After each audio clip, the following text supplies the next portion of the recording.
Hey champs, welcome back to another episode of Yoga Biz Champ. I'm your host, Michael J, and today I'm super excited to share a very special conversation with one of my very own studio clients, and that's Christina Garcia. Christina hired me for my Starter Studio 6-month coaching package to help launch her Yoga for One, which is a Christ-inspired yoga studio located in Albuquerque, New Mexico. Christina's journey is deeply personal, starting with her own yoga practice that she began during recovery from surgery and evolving into a beautiful vision of creating a space that aligns with her passion for yoga with her strong faith. And guess what? Yoga for One is the second faith-based yoga studio I've helped launch this past year.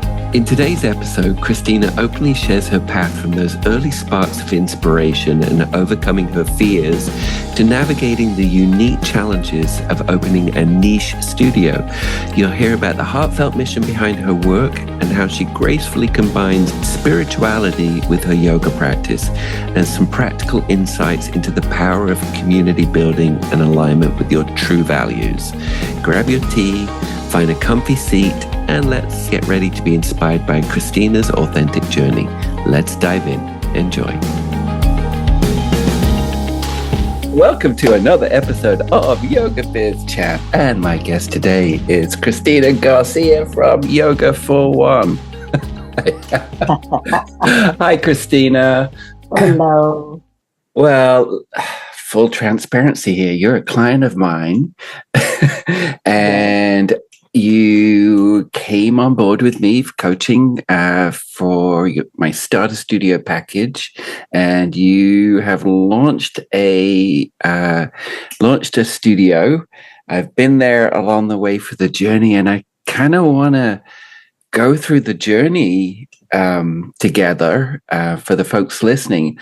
But I'd like to also start with just hearing about you, your background. I always want to know what the initial spark was for your yoga, like that thing that was like, I got to get some more of this. I always want to know what that spark is, and then kind of just a sort of an overview of your journey to where you are now, and which is not the usual path.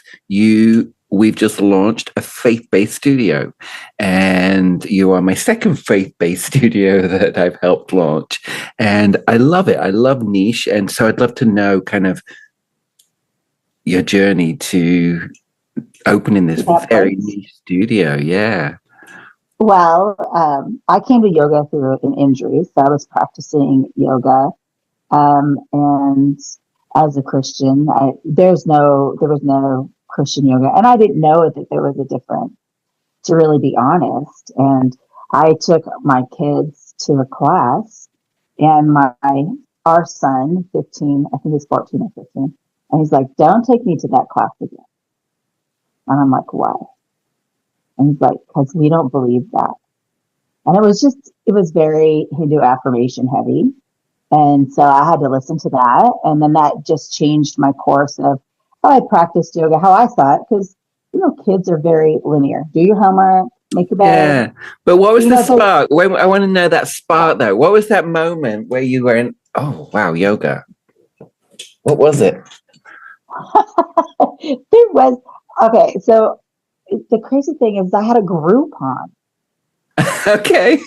Okay. I love it. To get to this hot yoga studio. And I was recovering from 3 surgeries, actually 2 surgeries. And I was stuck, like physically, mentally. I had lost my job. So that was that part. So I go to the hot yoga studio, and it was on the very last day, the expiration date of that Groupon. I went and took yoga. And in the hot yoga studio. That was the doorway in. That was the doorway. Yes, it was. It sucked me in. Like, yoga chose me once I got there. But I was like, I got done with that class, and I was like, why did I wait so long? Yeah. What was my fear in entering the yoga studio? I was a hiker and skier. I lived in the mountains of Colorado. Anything outside I wanted to do, and I couldn't do it because it was ankle. And I was on my butt. And this gave me a chance to modify to try things without having injury. And I think that was it. I was like, this can be my new skiing. Yeah. It gave me that same, time I say with God, that you ski and you walk, you hike, you run. It was that for me. So that was the spark. Now, did I think I was going to become a yoga teacher and then a yoga studio owner? No. Yeah.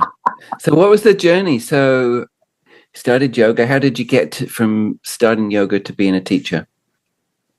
So after a couple of years, did faith-based come in before or after the teaching? Where did that come in? It came in before I went to teacher training.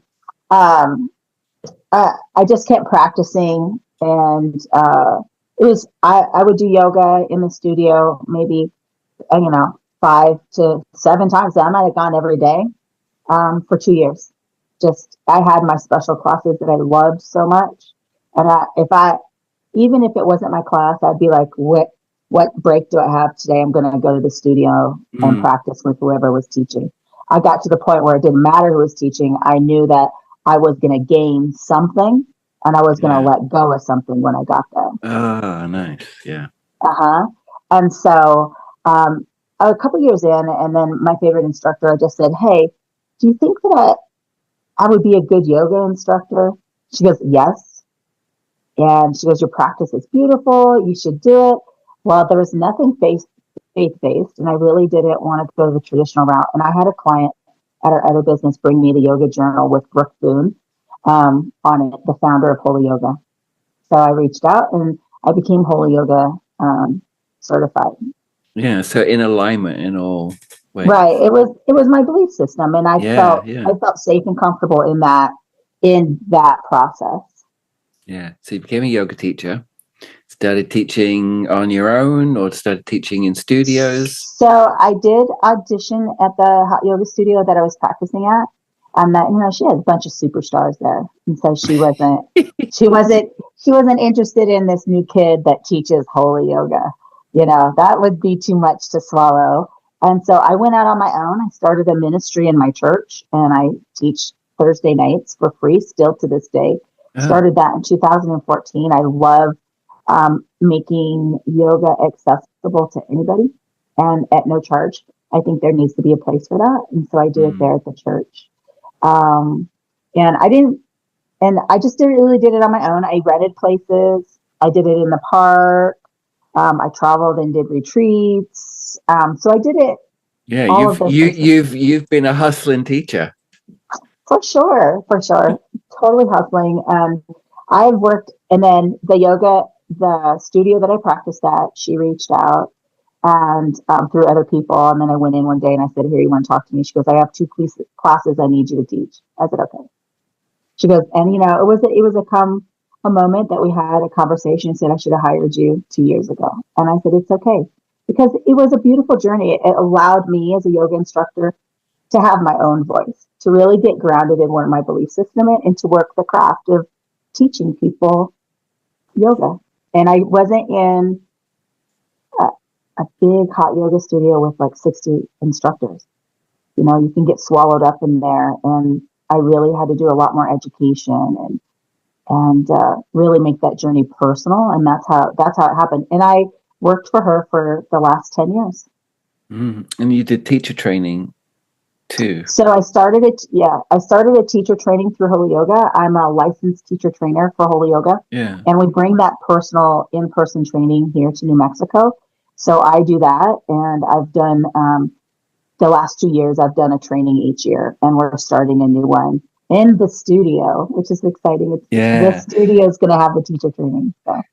So between teaching, what was the moment you went, I'm actually going to open a studio?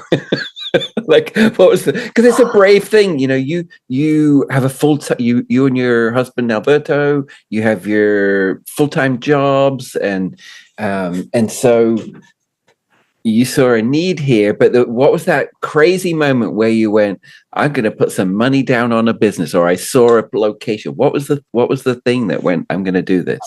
Well, I felt truly that God was doing something in me. Like as a believer, I like in the hot yoga studio, I felt unsettled.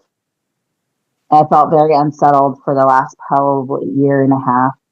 And I just kind of kept going forward. And my husband and I had discussed, finding a space where either I do online teaching or I just come out of that environment completely and do something new. And then I met a commercial real estate agent, and he's like, "Well, let me look for some spaces for you." So it took us about a year, and then he's like, "I got the space," and we fell in love with it, and we just kind of looked at each other like, "We're going to open a yoga studio."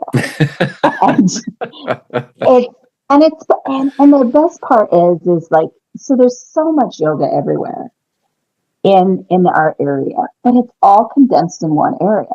So this west side of Albuquerque where we live is growing, and these people don't have a yoga studio. They don't have community places to go to. And so we're in a place where there's not a yoga studio next door, but there is, a gym next door, and they don't have classes for anything, and it's good. So we just felt like it was a perfect space. It was, in the right place from our house that we didn't have to drive 2 hours to get to, and then when we signed the lease, we were like, I took a big gulp and I said, "We're really doing this." He goes, "We're really doing it." And then he goes, "If you go down, I'm going down with you." And that's teamwork. Hashtag It's teamwork. We've done it together. So he's definitely the backbone there. So you and I met on an Offering Tree group coaching call. So I host the group coaching calls for Offering Tree studio owners twice a month, and I feel like, and you chose to work with me, and I feel like we're a super unlikely couple that works. Well, it was a webinar. It was truly a webinar that they had, and I liked what you had to say. And I have always been somebody that like sees people for, their giftings and what they are. And I was like, "So let's talk." And it was a free Zoom. So I was like, 15-minute Zoom. Let's talk a little more. And I wasn't ready. I didn't have a space. I wasn't ready to open a studio at that time. And then I reached out a second time and I was like, "We need to talk more," because I had looked at, hiring a coach, but because we've opened a business that is very social, but yoga is different. Yeah. And I think I needed more guidance in this world as an owner. I knew it as a teacher. I knew it as a practitioner, but it's much more as an owner, and it's a little bit different behind the scenes. And I knew I needed help, and I didn't want to be in disaster mode. Yeah. And when also, it came to it. When you're choosing to work with a coach at that stage where you're investing in a space, you're having to put money out on website, all the things that need to put together. But then you're also choosing to invest in a coach while you're not got income coming in.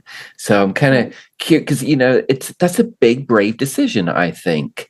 I'm kind of curious, what was the deciding factor you to say, "I'm going to invest"? Well, we had done some coaching with our other business a little bit, and it wasn't like cheap. But I saw this transformation in my husband because he's the owner of that business and I work for him. And I knew that coaching was important, and I knew I needed to transform my thinking a little bit. And I needed somebody who had some experience in being a studio owner. So that was a big deal for me. And I needed yoga. Let's be honest. Yoga is very feminine heavy, and you're a male coach. And my husband said there needs to be more men, and I needed, I think, a male perspective, to be honest with you, to get into like the thought process of it. But I just like what you had to say, but I think the investment is worth it. It's good to, just make the commitment. When you make the commitment to hire a coach, you're making a commitment to yourself and to your community that you're going to do the very best that you can do. And sometimes you can't do it alone. I don't think you can do it alone. I'm sure I'm going to call you in 6 months and say, I need some help. I love our relationship because you've got energy, you've got ideas, you just bring a lot to the table. And then I feel like I'm going, Can I challenge you on that? And you've done that, that's for sure. We've had some challenges, and we've succumbed to the Michael way. So let's talk about a few of those things. The build out. So, I met you and we worked for probably 2 months together while you had told me I want to do this type of floors. It was a concrete floor at the time, similar to what you have in your other business. And so I kept my mouth shut, I think, for probably 2 months and just let you plan ahead. Yeah. Just rolled with it. And then, we got to talking about it one day, and I think I just kind of said, I wonder what else you could get for the same price. And you were like, oh, no, I don't think there's much, blah, blah, blah. Well, it might be worth just kind of looking. Yeah. Well, and my husband was on that call. So that's the thing, is that he was there when we were doing our coaching call. And then, so that really made him think, maybe we should look, and maybe we should, look at other things that might be right. So we did all the things you asked, like go into the studio now, see how warm it is, see how it feels. And I'm like, he's right. It's cold. That's what he said. It's cold. Let's go look. So then we looked around for flooring, and then, because the decision for concrete at the time was based on budget and what you could afford in the build out, right? And that was kind of, So we have a very small budget, so very frugal with our whole build out is just very simple. Yeah. I mean, the word for the studio has been prudent, right? So wise and simple and intentional about it all. And so I really wanted those fancy epoxy floors. I still love the art. I know I can do it. I love art, but it wasn't right. So, with our budget and so we decided, we went and looked at laminate, and then, the guys are like, oh, you can't do this. It's like, and it was all this negativity. And I'm like, I'm not going to listen to that. So I just stopped, and I couldn't sleep, and I was on Facebook Marketplace with my little small budget. And there's a guy who gets truckloads of second laminate flooring. So if I can just advise everybody, not one person knows that these are seconds. And I got it for 89 cents a square foot. Yeah. Everybody walks in and says, wow. It warms the place, right? It warms the And I had a yoga instructor who moved here. I saw her in the gym, invited her. And she's like, I love this floor. This floor is warm. And I was like, okay, that just was another confirmation that we did the right decision. And I'll tell you what, that was a big pill to swallow. I did not want to go shopping for laminate. I wanted to have it my own way. And then when it comes to the end of the day, it was the best decision. Someone hip checking you a little bit, just like a little nudge. Yeah, a little bit of that. Yeah, it was great, though. It was the best decision. So I also let's talk about my background is brand and marketing, and so I love that you have got, between us, you've literally gone to school to learn how to do branding, how to do landing pages. You've literally, and when you haven't known how to do it, you've gone out to find how to do it. So you've done all the pieces that you didn't know as far as website, visual, that you've done all those kind of pieces that you've learned. You went to school there. Well, we use offering tree, and so it makes it good for a yoga instructor for one. But I just really took your advice on.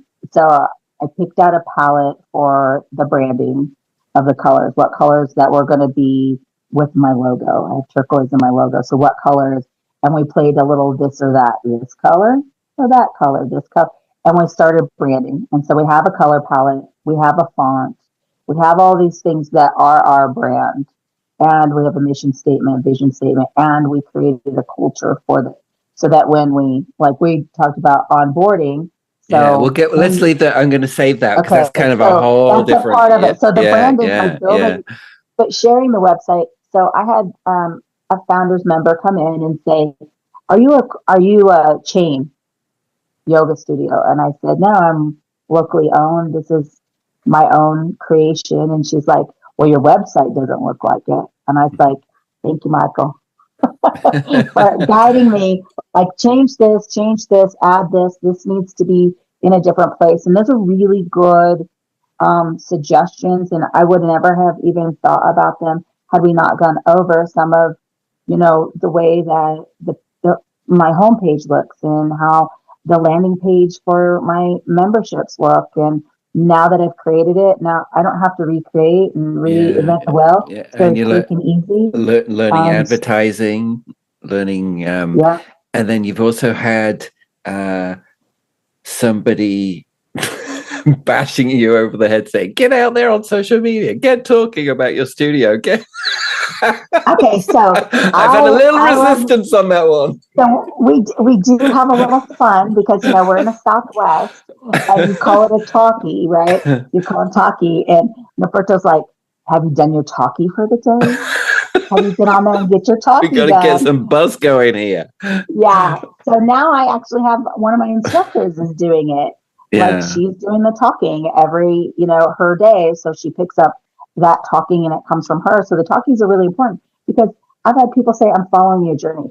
They may not have even been on my email. Yeah. And I see them in the grocery store. Hey, how's the yoga studio coming? And I'm like, good. Yeah. Like, how do you know me? It's been good. So it's got me out there. And part of my packaging, I help you with the branding stuff, but part of my package and my background helps in kind of launching some pre-sales.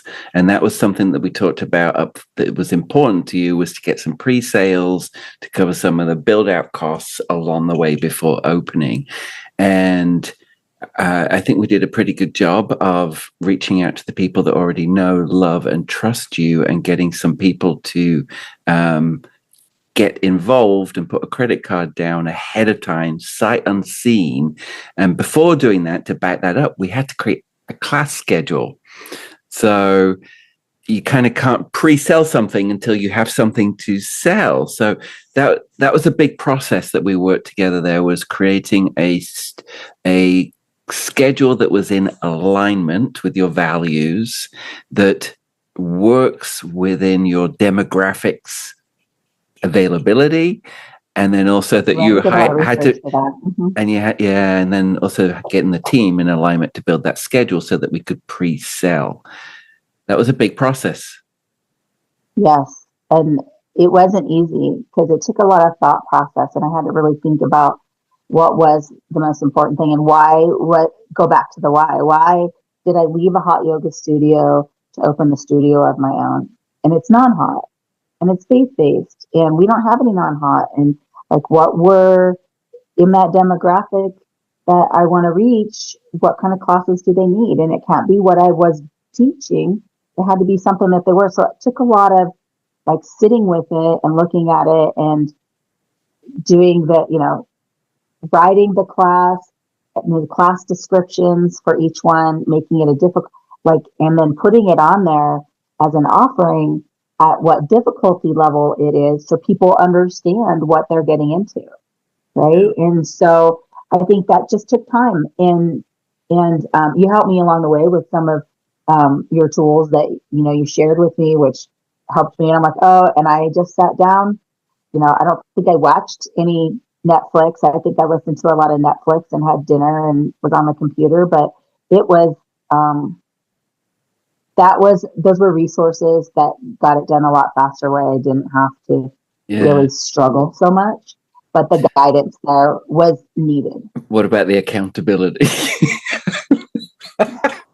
I'll be honest with you. I think I hung up one time and I was like, I don't like him today, and I don't really want to talk to him next week. I think we had a little, I do, and I do feel like sometimes the coachy stuff we work on, it is sometimes to push through some of our personal boundaries too, and things that may hold us back a little bit, because we did have a moment there, if I may share, where you felt, you were shy of making those final phone calls to people that already knew, loved, and trusted you, to say, hey, I'd love you to get in at the offset here. I've got a great price for you.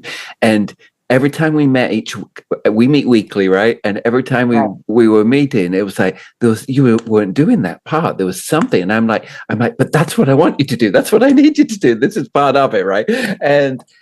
But it came down to feeling like it was a rejection thing. Like you were just a little bit scared of someone saying no to it. But you then, after that, you and your husband had a heart to heart about it, and then you made those phone calls. And what happened? So I made one of my dear friends and students that has been coming to my Christ-centered classes for a long time. She left the studio that I was at, and I just reached out to her and I said, "Let's have lunch," or "Let me buy you lunch." And then, of course, she bought the lunch, and then I said, "I want to offer you this membership because I'm only offering it to 10." And she's like, "Why would you think that I would say no?" And I was like, I want to be part of this. And I was like, okay. So I don't know what the crazy thing in my head was. Like, I'm just doing it on my own. Well, and I think part of that, when you start to look at your journey, is that there are no faith-based studios here. There was no Christian yoga until myself and another teacher got certified in all of New Mexico. Yeah. So we didn't have any of that. And then there's a lot of pushback from both sides of the community. You got Christians pushing back on that, and you have regular yogis pushing back on that. And so that kind of gets in your head. But the people that I knew have all wanted to be part of it.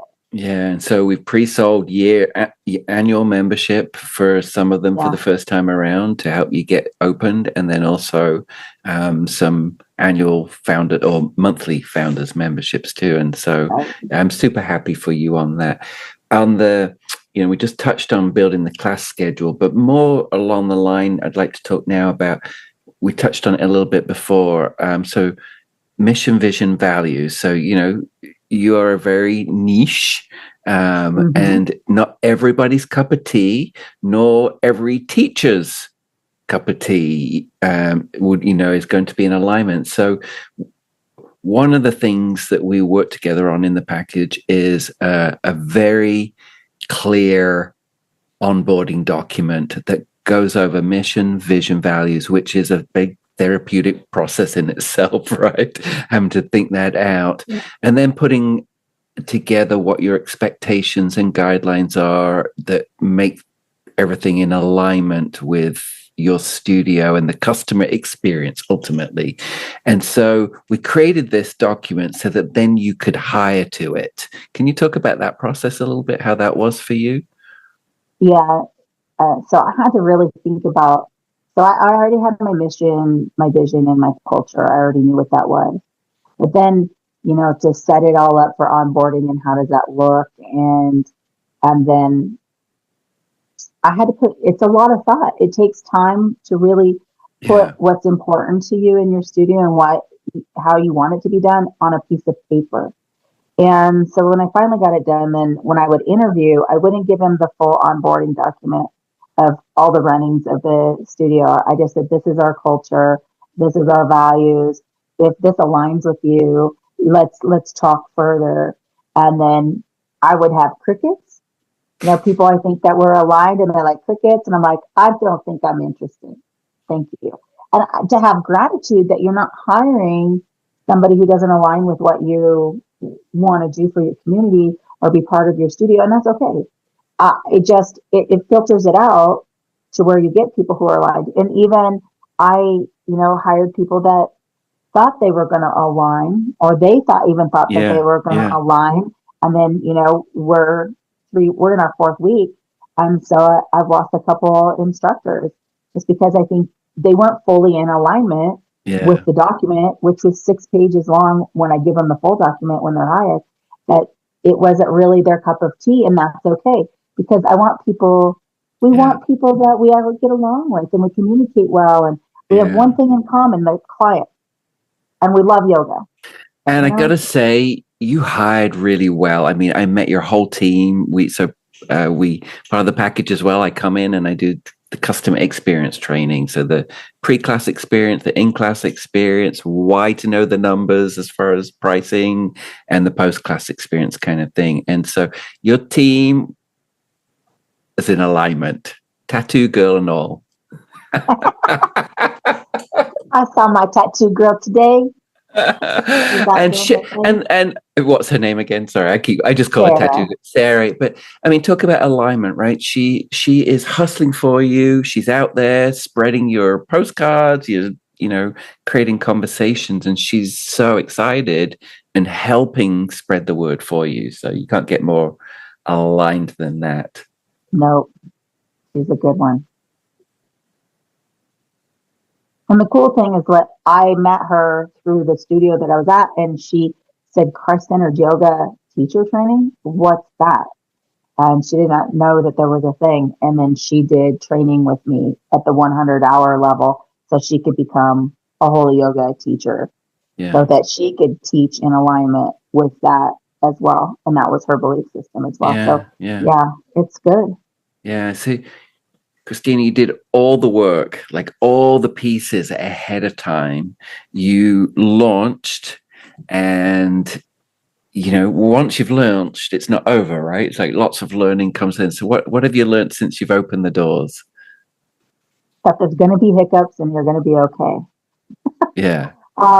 Once we open the door, there's, it's just stay the course. I mean, so we made the commitment to keep the schedule the same, for 3 months. One thing I learned is that if you jump around with your time frames, nobody knows what to expect. And I have to remind the teachers that this is still going to be the time frame. We have 2 more months. It's going to be okay. We're growing a studio. We may or may not have people in that class, and it's going to be okay. Not if you have 4 classes in a day, I might have 3 classes that have people and 1 that doesn't, and it's going to be okay. And you have to stay consistent, and you have to be there, right? You have to be there for somebody. And we've had people just walk in and want information, just being there in that class time. So I think, just that. But I had you helping me before we opened. So we didn't open until February. And I think we started in October. So I had all this time to build the infrastructure of the studio before we opened. And that's what made it easier to open. So if you have hiccups, you just know that this is the course and we'll be okay. Yeah. So now we're in marketing mode. And so now it's about bums on mats, and selling intro offers now, right? So, and every week we set tasks. And then every week, we're like, did you get this, or did you not get this done? So what are your tasks this week? Oh my gosh, you're going to ask me right now. Oh my gosh. Well, I know you guys are definitely in hustle mode of getting out around town. And you were just telling me a story yesterday about, because I've been trying to get you in front of aligned people. And so you made a connection with the ministry over a sign. Yeah, I put up, we are, like you call it, scrappy. So we're doing some scrappy marketing. Scrappy marketing. So we did a Burma shade marketing. So with all the signs, it says achy back, it says achy joints, stiff back, fix that, and it's our QR code. So it's these signs along the road. And I put them, they weren't on a major road, but they were of the traffic coming into the studio. But there's a church just down the hill. And we came in on Sunday morning and all the signs were gone. And I was like, uh-oh. I didn't know if it was the gym. I didn't know who took them. I waited scrappy. I know. I waited till church was out, and then I just walked around and I just introduced myself, and I went, and it was a new pastor who was in charge, and he's like, "I'm sorry," and I'm like, "I took your signs down." I go, "Well, he delivered them to the front door," and and so I said, "Well, you delivered them with care," so I knew it was somebody that wasn't trying to do harm. That was not here. And so he's like, we just made friends. I said, if there's something we can do for your community, let us know. And I go, is there a better place that I could put those signs so that we can grow? And he's like, yeah, just take it down a little further and around the corner. I said, perfect. And you made a friend in alignment. So relationships, right? I mean, really getting out there and hustling and finding those places that are in alignment and where your ideal audience's eyeballs are. and getting scrappy with it. That's a word we use every week, right? Right. But it's either money or energy. And if it's energy, you got to get scrappy. And so for me, scrappy is we've got to get new ideas. We've got to get fresh ideas. We've got to do stuff that nobody else is doing. We've got to build relationships in the community. Yes. And I went to one of the, we have apartment buildings around us. And so that was really good. I was driving away and I had some extra time for it. I'm just going to take these flyers in there. And I went to the main office in this one apartment building, about 250 apartment buildings. And I said, hey, we're up the hill and we're in walking distance. And she's like, can I put these in my welcome packets? And I'm like, yeah, how many do you need? And she goes, can I copy this? Can I copy this and email this out to all of our tenants? I said, absolutely. I'm like, do the marketing for me. And, that was great. So she's like, well, this is great because it's in walking distance. There's an assisted living as well. And we do chair yoga. And so I wanted to tell them what we offer. And she said, do you have a teacher that might want to come over here? And I said, once a month, I think we could probably work something out. So we're making that we're trying to be out in the community. And so in that specific area, we have been hitting the ground. Yeah. So congratulations. Thank you. It's been such a fun journey and you are so fun. Folks, Christina and Alberto live in a yurt in New Mexico. It's been such a pleasure working with you. It's you've got such great energy into this. I love that you've seen the vision, and also choosing a niche isn't always the easy way to go, right? It's not everybody's thing, but finding the audience for that niche is the plan. And I love. I think we can't do everything for everybody. Yeah. So, yeah. Going to end with a few fun questions. Oh, sure. Go right ahead. Something most people wouldn't know about you. So until last week, my husband didn't know this about me. So you'll love this. So I have a fun friend who's in fashion, high fashion, and they talk about when they're doing fashion shows, they buy used, really expensive shoes. And I'm like, oh no, I couldn't wear them. I cannot put my feet where somebody in a shoe that somebody else has worn. That freaks me out. And my husband's like, what? And I'm like, oh no, I can't wear somebody else's shoes. Like there would be no goodwill for me for shoes. I'll go barefoot. For a good job, you're a yoga teacher. What's your favorite business tool, website, or app? Okay. So if somebody's looking for a website that's easy to use, Offering Tree I started with them when they first launched in 2020, and it made it so easy as a yoga instructor to make a landing page. It was simple. I didn't have anything like I have now with Offering Tree. It built it. So you started on the teacher level, like on the solopreneur? I did. I started on the teacher level and I slowly came up, and now we're in the studio level. And I mean, they've added so much to it. Like I can't even keep up with all the stuff that they're adding to it for my benefit. And so I have so much education in there to do, but it runs pretty much on autopilot. I love that it emails people about the classes, and now we're putting text messages in there. So it's really great. For the fun side, at home, I got to tell you that I love Zen Color. So it's a coloring app on your iPad. I just use my pencil and I just color. That's your relax. It's my chill down. Mm-hmm. Yeah, that's cool. Yeah. If you were a yoga pose, which would you be and why? I'd be a star pose. Star. Happy star. Why? Because you just think about that sphere of energy that's around you, and you can affect people with your energy. And so be bright and be cheery and walk with that kind of energy that it's good and positive. And, our days might not be easy, but we can still generate, really bright energy for other people who are struggling more. Thank you so much, Christina. Where can people find you? Oh, you can find us on the west side of Albuquerque at 10200 Golf Course Road. Yeah, that's where you can find us. I meant online. Oh, you can no, just go to the studio. Don't worry about online. So if you want to check out my website, right, and then you want to sign up for a class and buy a membership, you can go to www.yoga41, so it's spelled out FOURONE.com.